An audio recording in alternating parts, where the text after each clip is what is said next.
नमस्कार दोस्तों। और एक बार पुनः स्वागत है आपका मेरे चैनल में देवभूमि हिमाचल से।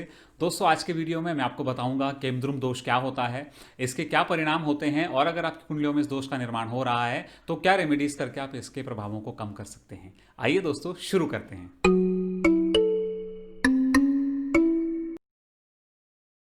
दोस्तों, सबसे पहले अपनी कुंडली को खोल लीजिए और देखिए कि आपकी कुंडली में चंद्रमा कहाँ पर स्थित हैं।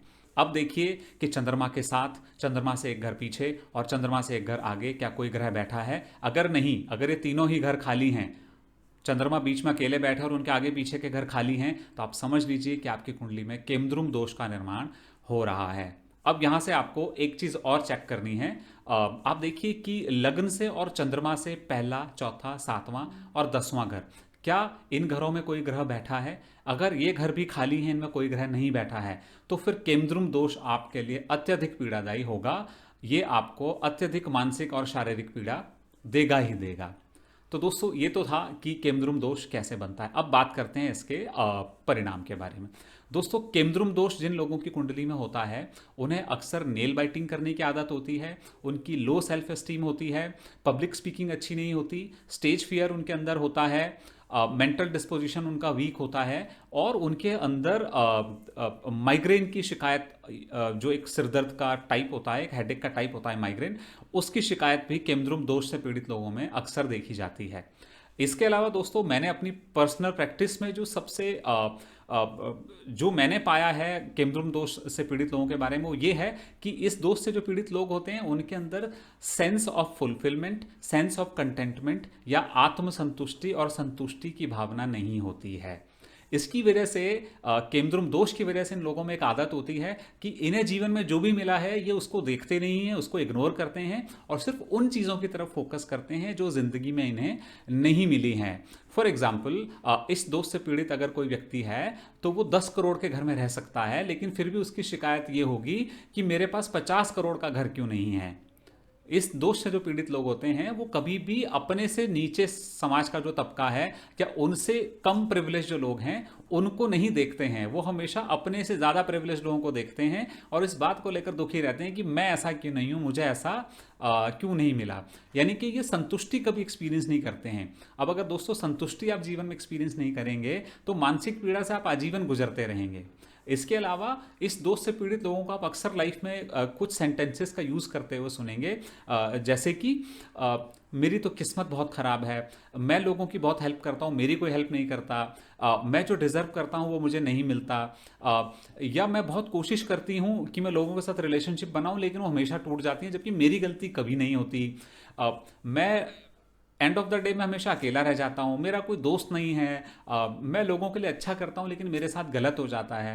दोस्तों, ये सभी वाक्य जो मैंने आपको बताए, केमद्रुम दोष से पीड़ित जो लोग होते हैं वो इन वाक्यों का इस्तेमाल बहुत ही करते हैं, हीन भावना से ग्रस्त होते हैं, अपने आप को अंडर प्रिविलेज समझते हैं और हमेशा ये सोचते रहते हैं कि इनकी तो किस्मत ही खराब है, जबकि वास्तविकता से इसका लेना देना नहीं होता।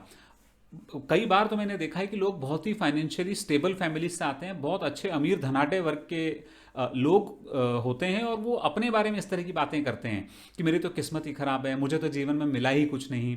तो दोस्तों, होता क्या है, क्योंकि केमद्रुम दोष उनकी कुंडलियों में होता है और वो सेंस ऑफ कंटेंटमेंट उनके अंदर होता नहीं है, संतुष्टि होती नहीं है, और एक आदत होती है दूसरे की तरफ देखने की जिन्हें हमसे ज़्यादा मिला है। तो इस वजह से ये लोग ना उस कंपैरिजन के मोड से कभी बाहर नहीं आ पाते और अपने आप को आजीवन अंडर प्रिविलेज समझते हैं और हीन भावना से ग्रस्त रहते हैं।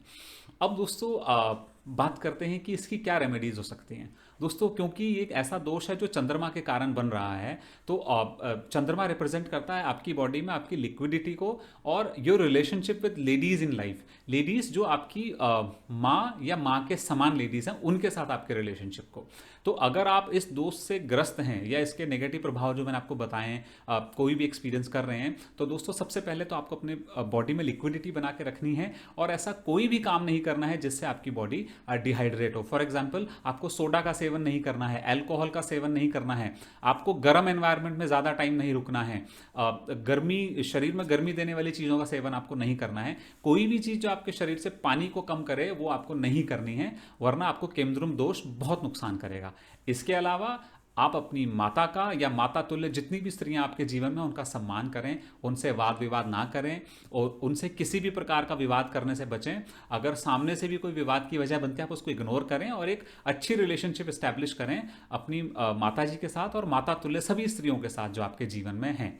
दोस्तों, इसके अलावा अगर आप ये कर सकते हैं तो चांदी के बर्तनों में खान पान करें। पानी पीने के लिए चांदी का ग्लास और खाना खाने के लिए चांदी की थाली या कटोरी आप इस्तेमाल कर सकते हैं।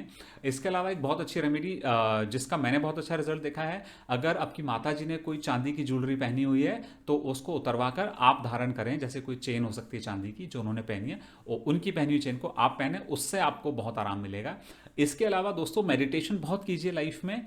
मेडिटेशन करने से आपकी कॉन्शियसनेस जागती है, और कॉन्शियसनेस जब आपकी जागती है तो आप अपने लिए सोचना बंद कर देते हैं, आप समाज कल्याण के, समाज के हित के लिए सोचते हैं।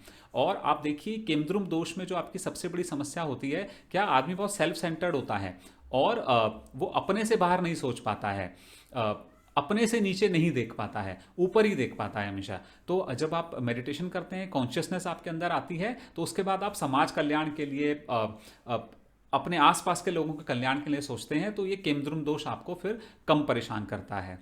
तो दोस्तों, ये था मेरा छोटा सा विश्लेषण केमद्रुम दोष को लेकर। उम्मीद करता हूँ आपको पसंद आया होगा, और मैं आपसे फिर मिलता हूँ अगले वीडियो में। तब तक के लिए जय श्री राम।